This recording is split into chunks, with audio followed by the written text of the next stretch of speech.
शांति। आज 3 फरवरी 2022 की बाबा की साकार मुरली है।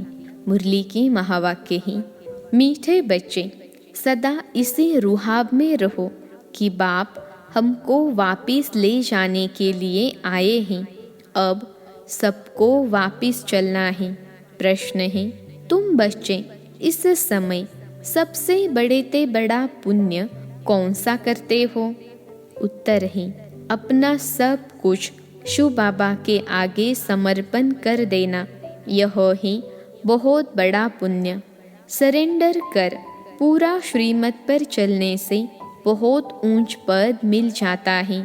दूसरा प्रश्न है, कौन सी एक नई बात मनुष्यों की बुद्धि में बहुत मुश्किल बैठती है?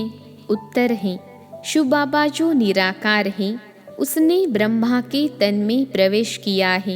वही सबसे बड़े ते बड़ी आसामी है। उनका ही ऊंचे ते ऊंचा पार्ट है। यह नई बात मनुष्यों की बुद्धि में बहुत मुश्किल बैठती है। गीत है, यह कौन आज आया सवेरे सवेरे। ओम शांति। शिव बाबा बैठकर अपने बच्चों को समझाते हैं। बच्चे तो समझ गए हैं कि शिव बाबा निराकार हैं और हम आत्माएं भी निराकार हैं। उनको ही बैठ समझाते हैं। यह युक्ति सिर्फ एक ही बाप के पास है। बाप बैठ समझाते हैं, भगवान किसके साथ बात करते हैं? अपने बच्चे आत्माओं के साथ। बच्चे भी जानते हैं और बाप भी जानते हैं। आत्मा शरीर बिगर तो कुछ सुन न सके, शरीर द्वारा ही सुनती है। एक ही यह सत्संग है जिसमें परमपिता परमात्मा बैठ समझाते हैं। बाकी जो भी सभी आत्माएं हैं उन सबको अब साथ ले जाना है, क्योंकि ड्रामा का चक्र अब पूरा हुआ है। यह सारी भारतवासियों की ही बात है। बाबा आते हैं भारत में और भारतवासियों को ही कहते हैं, बच्चे तुमने सबसे जास्ती पार बजाया है। तुम ही सतयुग में 100 देवी देवता थे, अब शूद्र बने हो। फिर से तुमको पढ़ाकर देवी देवता बनाते हैं। औरों को कैसे पढ़ाएंगे? गीता भी भारत की ही है। हर एक का अपना अपना पुस्तक है और जो भी धर्म पिताए आए हैं वह सब मनुष्य हैं। उनको अपना अपना शरीर है। यह है सभी आत्माओं का निराकार फादर जो नॉलेजफुल है। ड्रामा के आदि मध्य अंत को जानते हैं। बाप को पढ़ाना भी तुम बच्चों को ही है, क्योंकि तुम ही चक्रवर्ती राजा फिर से बनने वाले हो। सभी तो मनुष्य से देवता नहीं बनेंगे। जो भी पहले देवी देवता धर्म वाले होंगे उन्हों का ही फिर सैंपलिंग लगेगा। जब देवी देवता धर्म की पूरी स्थापना हो जाएगी तो फिर और सब मठ पंथ विनाश को पाएंगे। सभी आत्माओं को बाप वापिस ले जाएंगे। बाप आते ही हैं पति दुनिया में आकर सबको वापिस ले जाने। बच्चे जानते हैं जो सहज राजयोग हम कल्प पहले भी सीखे थे वह अब सीख रहे हैं। विनाश नजदीक आएगा तो सबकी आंख खुलेगी। अभी तो सिर्फ तुम ही निश्चय करते हो कि परमपिता परमात्मा की इस तन में प्रवेशता होती है। गाते भी हैं, गाइड अथवा लिबरेटर आएगा जो सबको दुख से लिबरेट कर ले जाएगा। यह जो ब्रह्मा है उसमें परमपिता परमात्मा ने प्रवेश किया है। यह कितनी बड़े ते बड़ी आसामी हो गई। तुम बच्चों को इतने रुहाब में रहना है कि बाप हमको लेने आया है। कहते हैं मुझे याद करो। उस रिगार्ड से बहुत मुश्किल कोई देखते हैं। भगवान की कितनी महिमा है, वही सर्वशक्तिमान है। दूसरे कोई की इतनी महिमा है नहीं। इतना रिगार्ड तुम बच्चों को रखना है। संगठन में तुम जब बैठते हो तो याद अच्छी रहती है, फिर इधर उधर जाते हो तो वह याद रहना मुश्किल है। घड़ी घड़ी अपने को देही अभिमानी समझो, तब बाप को याद कर सकेंगे। ऐसे बाप के साथ बड़ा रिगार्ड से चलना पड़े, परंतु बाबा साधारण होने कारण वह रिगार्ड नहीं रहता। समझते भी हैं कि बाबा कालों का काल ही। यह शिव बाबा जिसको तुम बाप दादा कहते हो, यह सबको साथ ले जाएगा। बाबा को ऊंचे ते ऊंचा पार्ट मिला हुआ है, जिसको सारी दुनिया याद करती है। आत्मा क्या चीज़ है, यह कोई और बता न सके। कहते हैं लिंग है, पूजा तो शिवलिंग की होती है। हम भी लिखते हैं ज्योतिर्लिंगम, परंतु वास्तव में इतना बड़ा है नहीं। यह तो स्टार मिसल है, इसमें ही सारा पार्ट भरा हुआ है। यह भी किसकी बुद्धि में नहीं आएगा। जब सुनेंगे आत्मा स्टार है, परमात्मा भी स्टार है, तो वंडर खाएंगे कि कितना वह ताकतवान इसमें प्रवेश होता है। जो पूरे 84 जन्म लेते हैं, उसमें बैठ सारी नॉलेज देते हैं कि तुम आत्मा हो, तुम्हारे 84 जन्म अब पूरे हुए हैं। अब मुझे याद करो तो विकर्म विनाश होंगे। अभी तुम बच्चों को ख्याल में आता है कि आत्मा कितनी छोटी बिंदी है, उसमें 84 जन्मों का पार्ट है, जो अपने समय पर एक्यूरेट रिपीट करना ही है। परंतु शिव बाबा का सबसे ऊंचे ते ऊंचा पार्ट है। जैसे ड्रामा में राजा रानी को ऊंचा पार्ट मिलता है ना, यह भी बना बनाया ड्रामा है जो रिपीट होता ही रहता है। और तुम बच्चे यह भी जानते हो, तो ऊंचे ते ऊंचे बाप को ऊंचे ते ऊंचा पार्ट मिला हुआ है। तुम्हें ही सारे बेहद का ड्रामा बुद्धि में है। बाबा सुप्रीम सोल कैसे साधारण तन में प्रवेश करते हैं। शास्त्रों में तो अर्जुन का रथ घोड़ा गाड़ी बना दिया है। रथ का अर्थ कितना बड़ा है, यह है उनका रथ। परमपिता परमात्मा खुद कहते हैं, मैं इनमें प्रवेश कर तुमको सभी बातें समझाता हूँ। यह ज्ञान की बातें कोई शास्त्र आदि में नहीं है। शिव बाबा ने ब्रह्मा तन में प्रवेश किया है। यह बिल्कुल नई बात होने के कारण किसकी बुद्धि में बैठती नहीं है। अब बाप कहते हैं, बच्चे देही अभिमानी बनो। अब तुमको परमपिता परमात्मा पढ़ाते हैं, उनको ही याद करना है। वह इस तन में बैठे हैं।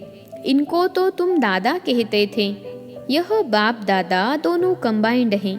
तुम बाप दादा कहे बुलाते हो ना, पहले बाप फिर दादा, फिर यह तुम्हारी माँ भी है। यह गुह्य बातें समझाते हैं। यह है ब्रह्मपुत्रा नदी। यह सागर नहीं है, बड़े ते बड़ी नदी इनको कहेंगे। फिर है सरस्वती। तुम हो ज्ञान सागर से निकली हुई ज्ञान गंगाएं। उन्होंने फिर वह चित्र बना दिया है। ब्रह्मपुत्रा कहाँ से निकली, यह उनको क्या पता। फिर सिंध सरस्वती का भी नाम है। कुछ न कुछ थोड़ा बहुत शास्त्रों में है। आत्मा ही पावन, आत्मा ही पतित बनती है। शरीर के लिए नहीं कहा जाता है, आत्मा के लिए कहते हैं। इस समय प्राय सभी पतित हैं। शरीर तो किसका पवित्र नहीं, सभी पाप आत्मा हैं। सबसे जास्ती पुण्य आत्मा तुम बनते हो।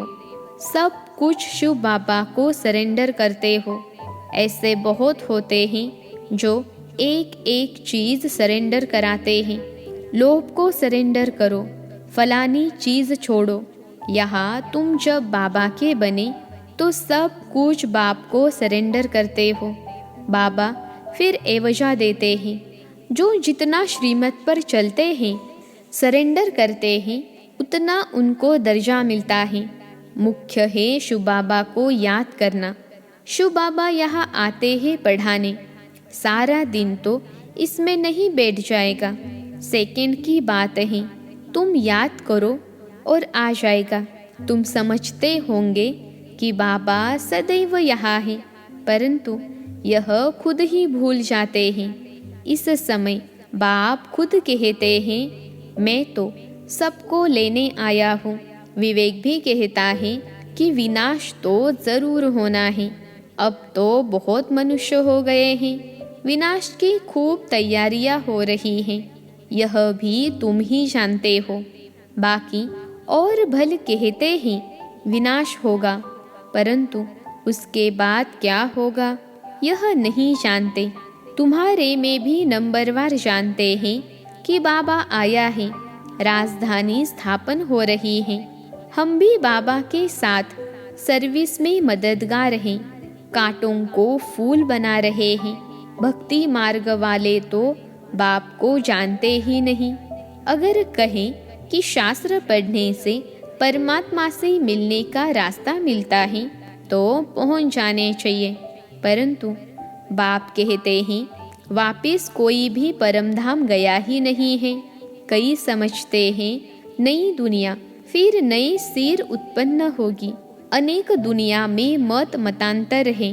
बाप कहते हैं यह सब असत्य है, सत्य बोलने वाला एक ही बाप है। कहते हैं सत श्री अकाल मूर्त, सभी आत्माएं अकाल मूर्त हैं, तो सत श्री अकाल एक है, बाकी सब हैं असत अर्थात झूठ। सत्य ज्ञान की बातों के लिए कहा जाता है, ईश्वर के लिए जो ज्ञान देते हैं वह सब झूठ।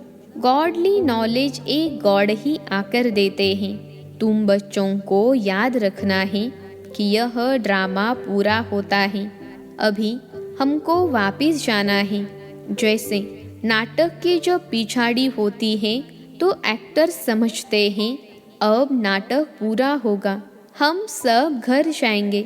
हम सब एक्टर्स हैं, तो हमको भी नॉलेज का पता होना चाहिए कि अब बाकी थोड़ा समय है, बाबा आया है, हम सभी आत्माओं को ले ही जाएगा, परंतु कब ले जाएगा यह नहीं बताते हैं, क्योंकि ड्रामा है ना, अचानक ही सब कुछ होता रहेगा। जितना हो सके औरों को भी यह समझानी देनी है। वह इतना नहीं समझते हैं कि यह राइट है, परंतु कहने वाला ज़रूर समझते हैं। तब तो कहते हैं ना, तुम बच्चों को समझाना है। हद के बाप से तो जन्म जन्मांतर वर्षा लेते आए हो, अब बेहद के बाप से वर्षा लो। तीर उन्हों को लगेगा जिन्होंने कल्प पहले लिया होगा। तुम बच्चे घड़ी घड़ी याद करो, तो अब हमको शांति धाम घर में जाना है। गवर्नमेंट के सर्वेंट 8 घंटे सर्विस करते हैं, तुमको भी 8 घंटे तक यह याद की यात्रा बढ़ानी है। अंत में तुम 8 घंटा इस सर्विस में रहेंगे, तब ही पूरा वर्षा लेंगे। सब तो नहीं कर सकेंगे, भल कोई जोर से पुरुषार्थ करते हो, परंतु फिर थक जाते हैं। मंजिल बड़ी भारी है। तुम बच्चे जानते हो कि बाप को सभी आत्माओं को ले जाना है। कभी कभी इस ब्रह्मा को भी ख्याल आता है कि बस अब तो सबको वापिस ले जाना है। बाबा के संस्कार इनमें भरते रहते हैं, यह भी पुरुषार्थी है। अब खेल पूरा होता है, सबको वापिस जाना है। अगर यह भी कोई याद करे तो इनको कहा जाता है मन मना भव। तुम बच्चे अब सम्मुख बैठे हो, सम्मुख सुनने से जैसे छप जाता है। घड़ी घड़ी याद करते रहो, अब वापिस जाना है। तुम्हारा अब मरने का डर निकल गया, मरने से कब हिचकना नहीं है। देही अभिमानी बनना है। देही अभिमानी सर्विस अच्छी कर सकेंगे। ज्ञानी तू आत्मा चाहिए, प्रदर्शनी में ध्यानी की सर्विस नहीं, ज्ञानी चाहिए। ज्ञानी तू आत्मा ही प्रिय लगती है। अच्छा, मीठे मीठे सिखिलते बच्चों प्रति माता पिता बाप दादा का याद प्यार और गुड मॉर्निंग। रूहानी बाप की रूहानी बच्चों को नमस्ते। हम रूहानी बच्चों की रूहानी माता पिता बाप दादा को याद प्यार, गुड मॉर्निंग और नमस्ते बाबा नमस्ते। धारणा के लिए मुख्य सार। पहली पॉइंट है, नई राजधानी बनाने के लिए बाप की सर्विस में मददगार बनना है। कांटों को फूल बनाने की सेवा करनी है। दूसरी पॉइंट है, कम से कम 8 घंटा याद की यात्रा में रहने का अभ्यास करना है। मौत से हिचकना नहीं है, क्योंकि बुद्धि में है अब घर जाना है। आज का वरदान है, स्वयं को विशेष पार्टधारी समझ, साधारणता को समाप्त करने वाले परम व श्रेष्ठ भव। स्वयं को विशेष पार्टधारी समझ, साधारणता को समाप्त करने वाले परम व श्रेष्ठ भव। विश्लेषण है, जैसे बाप परम आत्मा है, वैसे विशेष पार्ट बजाने वाले बच्चे भी हर बात में परम यानी श्रेष्ठ हैं। सिर्फ चलते फिरते, खाते पीते विशेष पार्टधारी समझकर ड्रामा की स्टेज पर पार्ट बजाओ। हर समय अपनी कर्म अर्थात पार्ट पर अटेंशन रहे। विशेष पार्टधारी कभी अलबेले नहीं बन सकते। यदि हीरो एक्टर साधारण एक्ट करे तो सब हंसेंगे। इसलिए हर कदम, हर संकल्प, हर समय विशेष हो, साधारण नहीं। आज का स्लोगन है, अपनी वृत्ति को पावरफुल बनाओ तो सेवा में वृद्धि स्वतः होगी। अपनी वृत्ति को पावरफुल बनाओ तो सेवा में वृद्धि स्वतः होगी। मातेश्वरी जी के अनमोल महावाक्य। निरंतर याद अर्थात लगातार याद रहें। देखो, परमात्मा का फरमान है, मुझे निरंतर याद करो। अब निरंतर शब्द का भी रहस्य समझना पड़ेगा। निरंतर कहा जाता है उसको जिसमें कोई अंतर न हो, लगातार योग रहे, जिसमें खंडन न पड़े, उसे अटूट योग भी कहा जाता है। अब परमात्मा प्रतिज्ञा करते हैं, अगर मुझे निरंतर याद करोगे तो मैं तेरे किए हुए पास्ट विकर्मों को भस्म करूँगा। तो यह ज्ञान अग्नि जिसमें विकर्म दग्ध होते हैं, यह बाप धर्मराज भी है। जब वह सजाओं द्वारा विकर्म विनाश करा सकता है, तो बाबा के पास प्यार का भी कोई तरीका होगा। तो जो उनके प्रैक्टिकल आए बच्चे बने हैं, उन्हों को फिर यह फरमान देते हैं कि हे बच्चे, मन मना भव। निरंतर मुझे याद करने से तुम विकर्माजीत बनेंगे, धर्मराज के दंडों से बच जाएंगे। परमात्मा के पास विकर्म विनाश कराने के 2 तरीके हैं। एक है सजाओं से पवित्र बनाने का तरीका, दूसरा है योग लगाने से पवित्र बनने का तरीका, जिससे पाप नाश होते हैं और जीवन मुक्ति पद प्राप्त होता है। दुख के आवागमन से छूटने के लिए परमात्मा की याद के सिवाय और कोई उपाय है ही नहीं।